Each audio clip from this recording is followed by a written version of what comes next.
નમસ્કાર મિત્રો, આજે આપણે એક ખૂબ જ મહત્વના પ્રશ્ન પર વાત કરવા જઈ રહ્યા છીએ। ઘણા લોકો બેંકમાંથી લોન લે છે, ઘર loan, home loan, personal loan, business loan, પરંતુ ઘણીવાર લોકોના મનમાં એક સવાલ રહેતો હોય છે કે જો લોન લેનાર વ્યક્તિનું મૃત્યુ થઈ જાય તો તેની બાકી લોનનું શું થાય?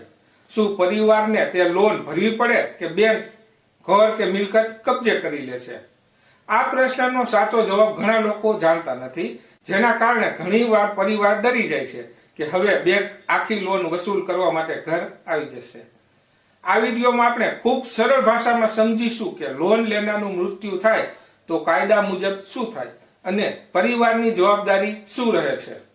સૌપ્રથમ સમજીએ કે દરેક લોન એક જેવી નથી હોતી। બેંક અલગ અલગ પ્રકારની લોન આપે છે અને દરેક લોનના નિયમો પણ અલગ અલગ હોય છે। સામાન્ય રીતે બે પ્રકારની લોન હોય છે, એક હોય છે સિક્યોર લોન અને બીજી હોય છે અનસિક્યોર લોન। સિક્યોર લોન એટલે એવી લોન જેમાં મિલકત ગીરવે રાખવામાં આવે છે, જેમ કે ઘર, મકાન, જમીન અથવા વાહન। અનસિક્યોર લોન એટલે કે એવી લોન જેમાં કોઈ મિલકત ગીરવે નથી હોતી, જેમ કે પર્સનલ લોન અથવા ક્રેડિટ કાર્ડ લોન। હવે સમજીએ કે જો લોન લેનારનું મૃત્યુ થાય તો આ બંને સ્થિતિમાં શું થાય છે। સૌપ્રથમ વાત કરીએ લોન ઇન્સ્યોરન્સ વિશે।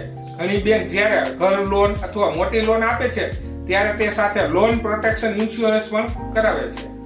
જો લોન સાથે ઇન્સ્યોરન્સ કરેલું હોય અને લોન લેનાર વ્યક્તિનું મૃત્યુ થઈ જાય તો તે સ્થિતિમાં ઇન્સ્યોરન્સ કંપની બાકી રહેલી લોન ચૂકવી દે છે, એટલે પરિવારને હપ્તા ભરવાની જરૂર પડતી નથી અને બેંક પણ પરિવાર પર કોઈ દબાણ કરતી નથી। મિત્રો, પરંતુ ઘણીવાર લોકો લોન લેતી વખતે આ ઇન્સ્યોરન્સ લેતા નથી, તેથી પછી મુશ્કેલી ઊભી થઈ શકે છે।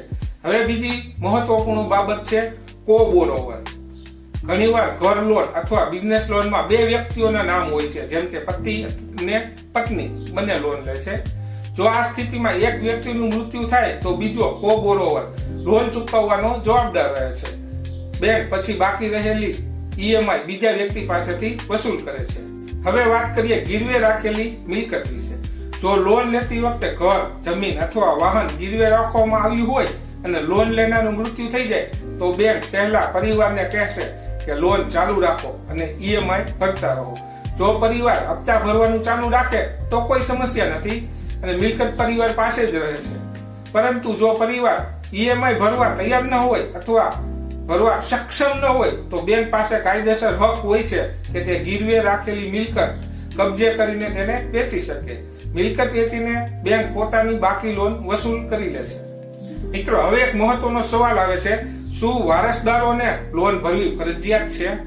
કાયદા મુજબ જો લોન લેનાર વ્યક્તિનું મૃત્યુ થાય અને કોઈ કો-બોરોવર ન હોય તો વારસદારમાં સીધી રીતે લોન ભરવાની ફરજ નથી, પરંતુ એક વાત યાદ રાખવી ખૂબ જરૂરી છે, જો વારસદારો મૃત્યુ પામેલી વ્યક્તિની મિલકત પોતાના નામે લે છે તો તે મિલકત સાથે જોડાયેલી જવાબદારીઓ પણ સાથે જ આવી શકે છે, એટલે જો મિલકત ગીરવે રાખેલી હોય તો લોન ચૂકવીને જ તે મિલકત રાખી શકાય।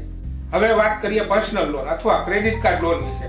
આવી લોનમાં સામાન્ય રીતે કોઈ મિલકત ગીરવે નથી હોતી।